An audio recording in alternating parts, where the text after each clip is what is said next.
Hello students, today we will discuss the very interesting topic of physics, that is kinematics. ठीक है, क्या पढ़ेंगे आज हम? Kinematics. Kinematics क्या है? ये एक ब्रांच है फिजिक्स की. It is a branch of physics which deals with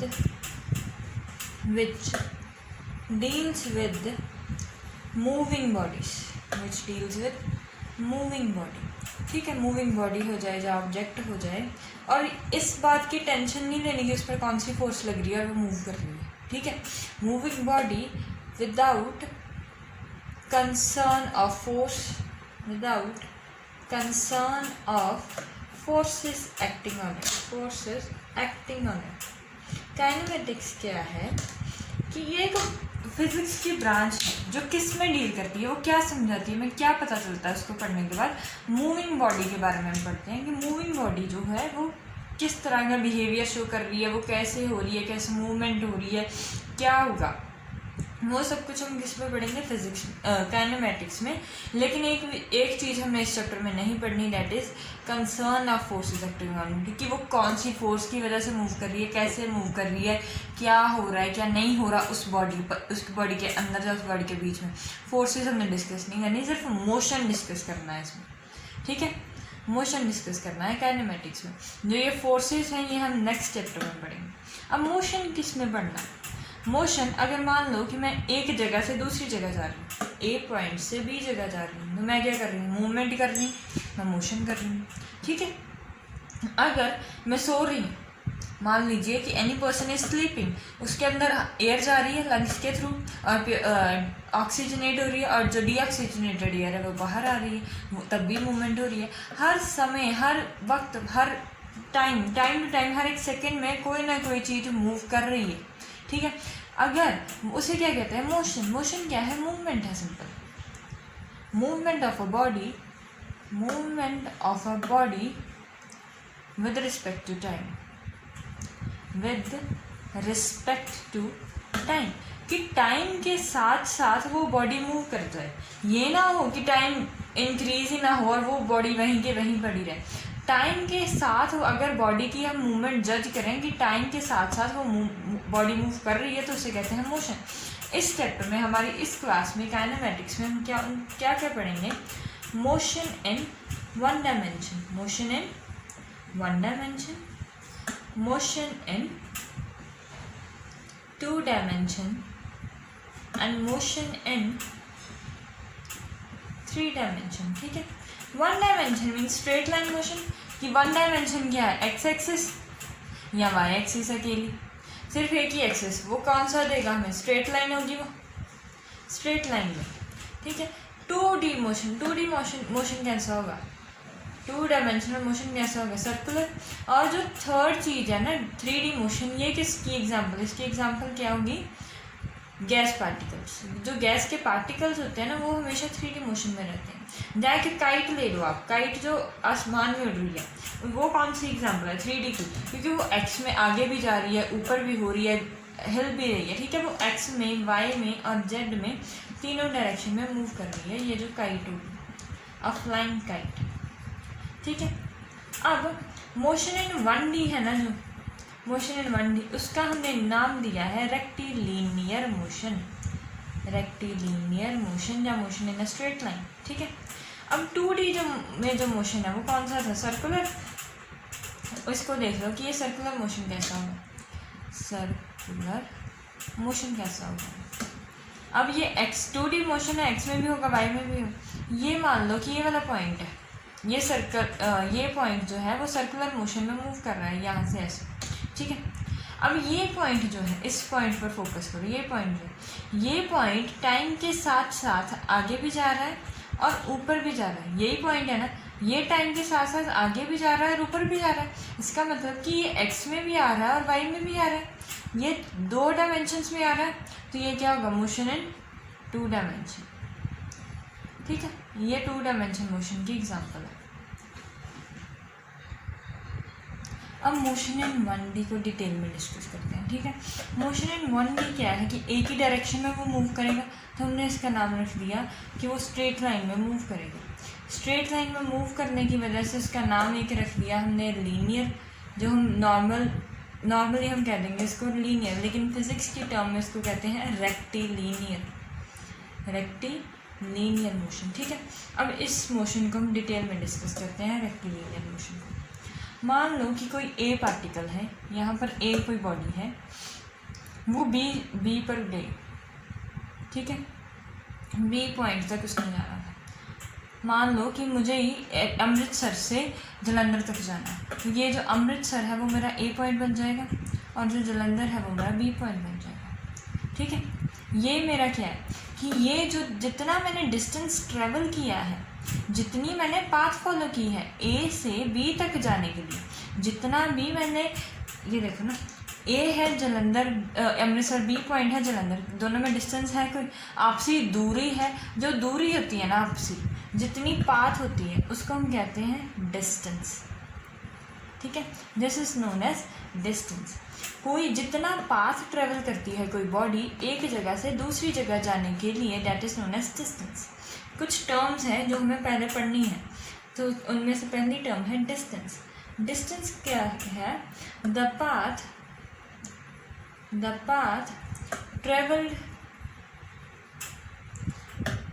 by a body from its original point to final point। ठीक है, एक पॉइंट से दूसरे पॉइंट तक जाने में जितना भी पाथ वो ट्रैवल करती है, ए बी डिस्टेंस जो उसने पाथ जो है वो उसका क्या बन जाएगा? डिस्टेंस। ठीक है, डिस्टेंस कैसे आता है? अमृतसर से अमृतसर मान लो कि यहाँ पर 0 है, 0 एक्सिस पर है, 0 पॉइंट है, और जलंधर तो कुछ दूरी पर है, उससे दूरी पर ही है ना, कुछ किलोमीटर की दूरी पर है। ठीक है, तो ये किस में आया? अमृतसर और जलंधर का जो डिस्टेंस था वो किस में मेजर किया हमने? किलोमीटर में। कि मैं किसी को भी कहूँगी, अगर कोई मुझसे पूछेगा कि अमृतसर और जलंधर कितनी दूर है, तो मैं यही बताऊँगी कि भाई इतने किलोमीटर दूर है। तो इसका डिस्टेंस हमने कैसे मेजर किया? किलोमीटर्स में। इसका मतलब कि इसकी SI यूनिट क्या है?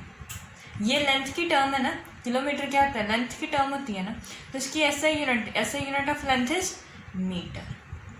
ठीक है, मीटर जो है इसकी SI यूनिट है और इसका साइन है m। और इसकी अदर यूनिट्स कितनी है? इसकी अदर यूनिट्स हैं किलोमीटर, सेंटीमीटर एंड सो ऐसे डेकोमीटर, फेमटोमीटर, बहुत सारी हैं। जो मेनली हम यूज़ करते हैं वो है किलोमीटर एंड सेंटीमीटर। और इसके कन्वर्जन सीख लो कि 1 kilometre is equals to 1000 metre and 1 metre is equals to 100 centimetre. ये बात आपको समझ में आई? ठीक है, अब एक चीज़ और इसकी समझ लो कि ये स्केलर क्वांटिटी है। ये हमेशा क्या सी क्वांटिटी है? ये एक स्केलर क्वांटिटी है। पहली बात उसकी डेफिनेशन दी हमने, दूसरी उसकी यूनिट बता दी, और तीसरा हमने उसकी क्वांटिटी बता दी कि वो कैसी क्वांटिटी है। वो एक स्केलर क्वांटिटी है। स्केलर क्वांटिटी कौन सी होती है? दैट डज नॉट डिपेंड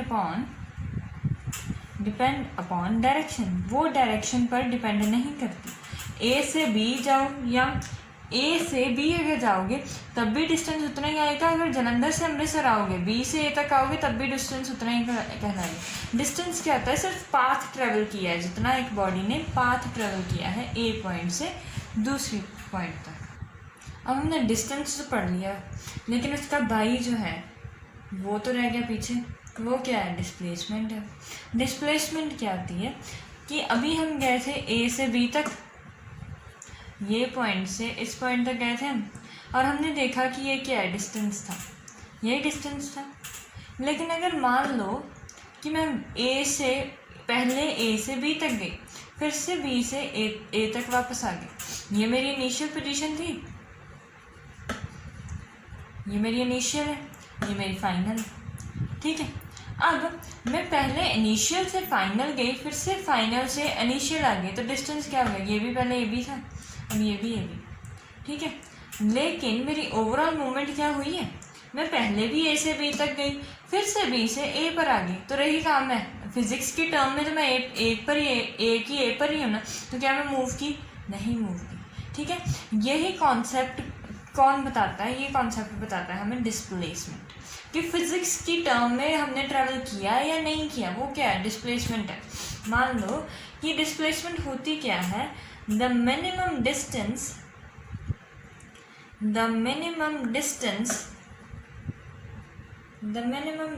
या मिनिमम पाथ लिखो, डिस्टेंस मत लिखो, the minimum path from its initial position, it's क्या है, कोई भी पार्टिकल जो कोई भी बॉडी है, ठीक है, फ्रॉम बॉडी लिख लो, from body's initial position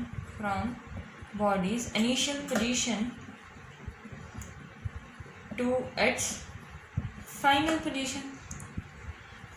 position और इनिशियल पोजीशन के बीच में जो सबसे छोटा डिस्टेंस है वो कौन सी टर्म है, डिस्प्लेसमेंट है। मान लो कि ए से बी जा रहे हैं, ठीक है, फिर से मैं बी से सी पॉइंट पर चलेगी, सी से डी पर चलेगी, डी से ई तक चलेगी, ठीक है। ये मैंने इतना डिस्टेंस ट्रैवल कर दिया कि मैंने पहले ए बी लेंथ की, फिर ये वाला लेंथ ट्रैवल किया, ये वाला किया और ये वाला किया। इसका मतलब भी मैं इनिशियली यहाँ से स्टार्ट किया और फाइनली कहाँ पर पहुँची, फाइनली ये यहाँ तक पहुँच गया, ठीक है। ये हो गया क्लियर। इनिशियल पॉइंट मेरा ये था और घूम फिर के सारी डेस्टिनेशन मैंने घूम ली और फाइनली मैं यहाँ पर आ गई। तो ये क्या किया मैंने, ए से बी, बी से सी, सी से डी, डी से ई, ये सारे का सारा मैंने डिस्टेंस ट्रैवल किया, ठीक है। डिस्टेंस ट्रैवल किया कि मैं कितना चली हूँ, मेरा पाथ कितना ट्रैवल किया, लेकिन मेरी डिस्प्लेसमेंट कितनी हुई है, ये मेरी डिस्प्लेसमेंट है। इनिशियल पोजीशन ये है, फाइनल पोजीशन ये है, और इसका मिनिमम पाथ जो होता है इनका इन दोनों पॉइंट्स में जो स्ट्रेट लाइन बन रही होती है, जब मिनिमम पाथ कैसे आएगा, किसके लॉन्ग आएगा, हमेशा स्ट्रेट लाइन के लॉन्ग आएगा, ठीक है। जो मिनिमम पाथ है हमारी, वो क्या है, डिस्प्लेसमेंट। ये डॉटेड लाइन से शो कर रही हूँ, this is known as our displacement, ठीक है।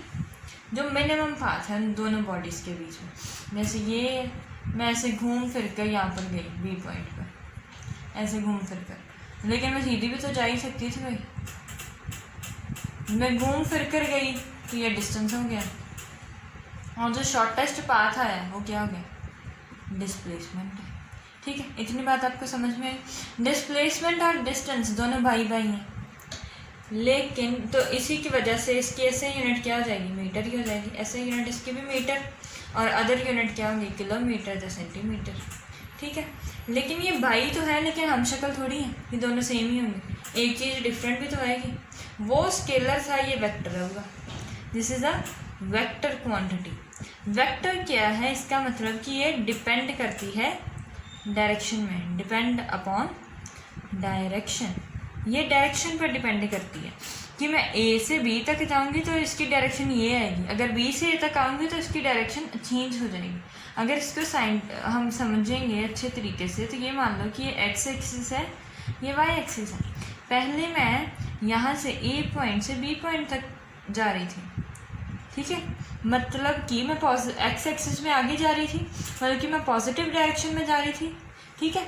मैं पहले ए से बी तक गई तो ये मैंने पॉजिटिव डायरेक्शन में ट्रैवल किया, लेकिन बाद में मुझे कुछ याद भूल गया, मैं फिर से बी से ए तक आ गई, तो ये बैकवर्ड आ गई। मैं बैकवर्ड आने की वजह से क्या हो गया, मेरी डिस्प्लेसमेंट जो होगी वो, मैं पीछे आई हूँ ना एक्स में, तो ये क्या है, मेरी डिस्प्लेसमेंट किस में होगी, नेगेटिव में होगी। तो जो डिस्प्लेसमेंट है वो पॉजिटिव हो सकती है, नेगेटिव हो सकती है और ज़ीरो भी हो सकती है किसी केस में। तो इसका मतलब क्या है कि ये कौन सी है, वेक्टर क्वांटिटी है, ठीक है। पॉजिटिव भी हो सकती है, नेगेटिव भी हो सकती है और ज़ीरो भी हो सकती है, लेकिन जो डिस्टेंस है वो पॉजिटिव होगा, ज़ीरो होगा, पर कहीं भी नेगेटिव नहीं होगा, चाहे, क्योंकि वो स्केलर है, वो हमेशा ऐड ही होता जाएगा, ऐड ही होता जाएगा। अब डिस्टेंस और डिस्प्लेसमेंट को और ध्यान से पढ़ते हैं। मान लो कि ये मेरा घर है ओ पॉइंट, मैंने किसी मॉल में जाना है, मॉल में ये जगह ये मान लो, ठीक है। पहले मैं अपनी कार में जाऊंगी, ठीक है, कार किसी और गैरेज में लगी है मेरी, वो पॉइंट मेरा मान लो बी है। वहाँ से होती होती मैं एक पेट्रोल स्टेशन पर गई, वो ये सी है, ठीक है। अब क्या हो गया कि सबसे पहले मैं अपने होम से अपने गैराज में गई, पहले ये वाला डिस्टेंस ट्रेवल किया, ठीक है। फिर से मैं अपने गैराज से उस पेट्रोल पंप पर गई, पेट्रोल स्टेशन पर गई, ये भी डिस्टेंस ट्रेवल किया। फिर उससे मैं एक मॉल में गई, ठीक है, ये मॉल है, ये पहले मैंने एक डिस्टेंस ट्रैवल किया, फिर मैंने दूसरा ट्रैवल किया, फिर मैंने तीसरा ट्रैवल किया डिस्टेंस, लेकिन मॉल में मुझे कुछ भी पसंद नहीं आया। मैं फिर से कहाँ पर आ गई, अपने गैरेज में आ गई, ठीक है, यहाँ पर आ गई X4, ये डिस्टेंस ट्रैवल कर लिया X4 और ये गैरेज में आ गई वापस में, ठीक है। अब क्या होगा कि मैंने सबसे पहले ये वाला डिस्टेंस ट्रैवल किया, फिर यहाँ से यहाँ गई, फिर यहाँ से यहाँ गई, फिर से मुझे कुछ पसंद नहीं आया, फिर से मैंने अपनी कार पार्क कर दी अपने गैरेज में। ये क्या हुआ कि मैंने सारे डिस्टेंस ट्रैवल तो किए हैं ना अपनी कार से, सारे के सारे मैंने खुद ट्रैवल किए हैं, ठीक है। तो इसका मतलब कि जो ये डिस्टेंस था वो क्या हो जाएगा, पहले ये वाला डिस्टेंस भी ट्रैवल किया है मैंने, फिर ये वाला भी ट्रैवल किया है, फिर X3 भी ट्रैवल किया है, फिर कुछ पसंद नहीं आया तो X4 भी तो ट्रैवल किया है ना, ठीक है। X4 भी मैंने ट्रैवल किया, ये सारे के सारे मैंने ट्रैवल किए हैं डिस्टेंस है। तो ये क्या हो गया, टोटल डिस्टेंस मेरा कितना आ गया, सभी का सम जो हुआ वो मेरा टोटल डिस्टेंस आ जाएगा। लेकिन अब क्या हुआ, एक चीज़ ध्यान से देखो, मेरी अब डिस्प्लेसमेंट कितनी हुई फिजिक्स की भाषा में। फिजिक्स तो यही कहती है ना कि डिस्प्लेसमेंट कितनी है भैया आपकी, कि शॉर्टेस्ट डिस्टेंस कितना है। मेरा शॉर्टेस्ट डिस्टेंस तो यही है, OB है मेरा शॉर्टेस्ट डिस्टेंस कितना है, OB, यही मेरा एक्चुअल डिस्प्लेसमेंट मेरी OB है ना। अब इसको मैं कैसे लिख सकती हूँ कि X1 मैंने गई, फिर X2 भी गई, फिर X3 भी गई, लेकिन मैं वापस X4 आ गई पीछे। OB क्या होगा, ध्यान से मैथमेटिकली देखते हैं। OB क्या है, ये OB है। OB को मैं ऐसे भी लिख सकती हूँ कि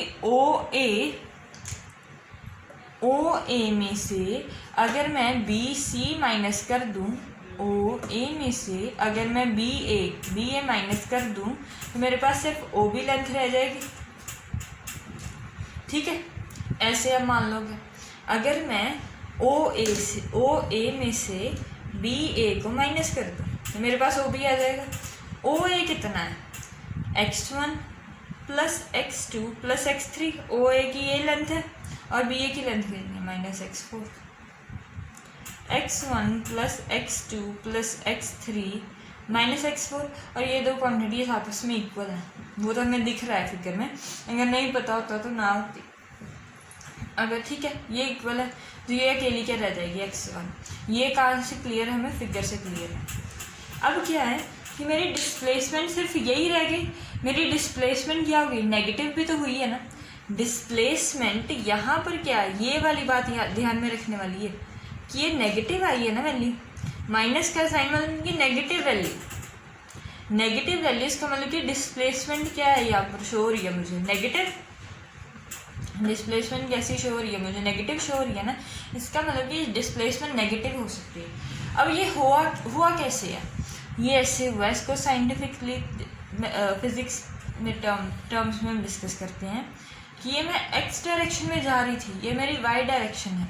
मैंने O पॉइंट से शुरू किया मूव करना इस डायरेक्शन में, पहले मैं इसी डायरेक्शन में जा रही हूँ A पॉइंट तक, ठीक है। ये मान लो मेरा A पॉइंट यहाँ तक मैं गई, इस डायरेक्शन में गई हमेशा, B और C में इसी डायरेक्शन में गई। ये कौन सी है, पॉजिटिव एक्स एक्सिस।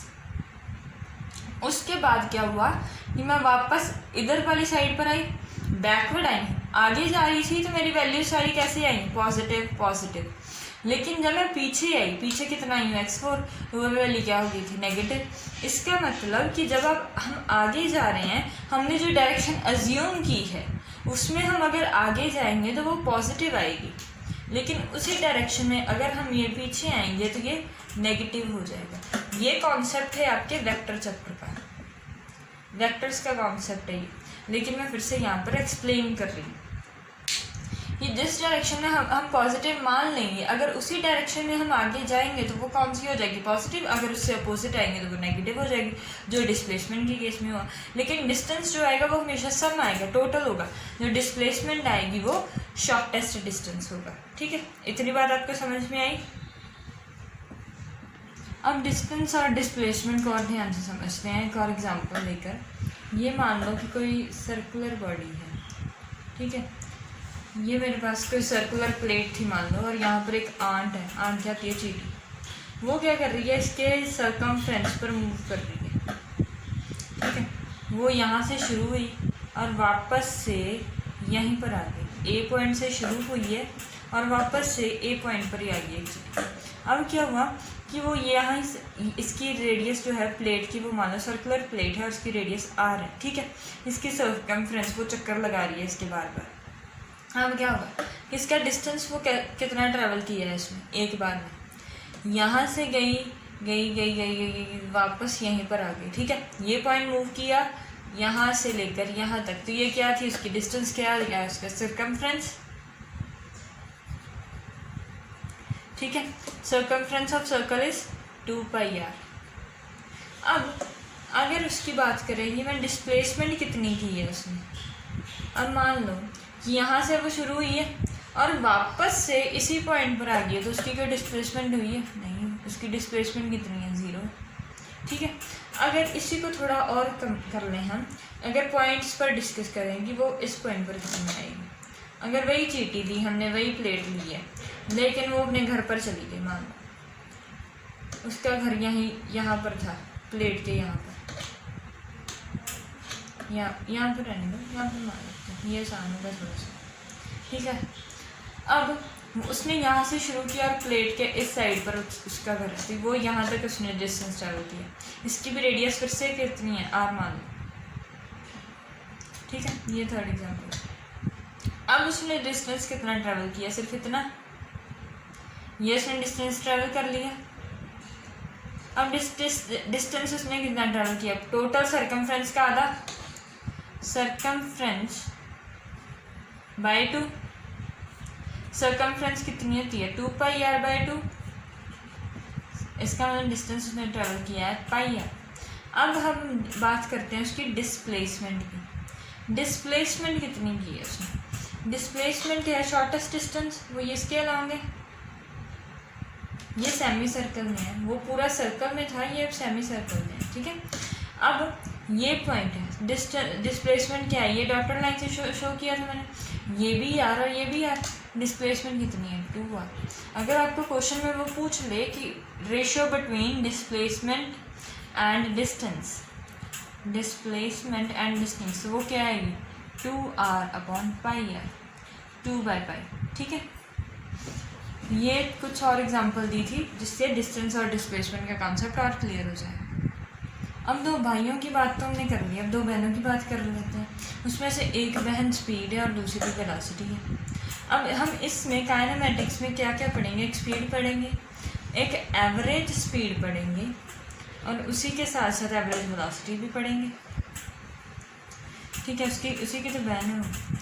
अब एवरेज स्पीड, एवरेज डिस्टेंस और एक इंस्टेंटेनियस स्पीड होती है, instantaneous speed and instantaneous velocity, ठीक है। ये दो भी होती है, एक तो एवरेज स्पीड, एवरेज वेलोसिटी, एक इंस्टेंटेनियस वेलोसिटी, इंस्टेंटेनियस स्पीड। अब क्या है एवरेज वेलोसिटी, एवरेज स्पीड क्या होती है, स्पीड है। अगर मैंने अभी हम बात कर रहे थे कि अगर कोई भी पार्टिकल ए से बी तक जाएगा तो वो क्या करेगा, डिस्टेंस ट्रैवल करेगा किसी टाइम में, लेकिन वो ये थोड़ी है कि ए से बी तक जाते जाते हज़ारों अरबों साल लगा देगा, किसी टाइम में ट्रैवल करेगा, वो किसी स्पीड से ही जाएगा, कोई तो उसकी स्पीड होगी ना। जैसे हम भी अपनी कार्स में नॉर्मली स्पीडोमीटर लगा होता है, हमारी अपनी मर्जी है कि हम 40 km/h की स्पीड से जा रहे हैं, 80 की जा रहे हैं या किसी 100 की से जा रहे हैं, 120 की से जा रहे हैं।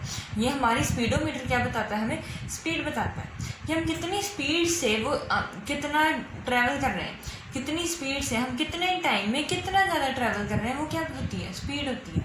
स्पीड और वेलोसिटी का फॉर्मूला, एवरेज स्पीड क्या बताती है हमें कि उसकी स्पीड कितनी है, स्पीड कितनी है मतलब कि डिस्टेंस अपॉन कितना डिस्टेंस उसने ट्रैवल किया है अपॉन टाइम में, टोटल डिस्टेंस जो एक बॉडी ने ट्रैवल किया है अपॉन टोटल टाइम। और एवरेज वेलोसिटी क्या होती है, total displacement, total displacement upon total time taken, ठीक है। ये तो हमने छोटी क्लासेस में पढ़ाई है। अब एक नई चीज़ जो पढ़नी है दैट इज इंस्टेंटेनियस। इंस्टेंटेनियस क्या होती है कि एक पॉइंट पे कितनी स्पीड है। बहुत छोटे से टाइम dt के लिए जितनी स्पीड आई है दैट इज इंस्टेंटेनियस स्पीड। बहुत छोटे से टाइम के लिए जितनी वेलोसिटी आई है, dt टाइम के लिए जितनी वेलोसिटी आई है दैट इज इंस्टेंटेनियस वेलोसिटी।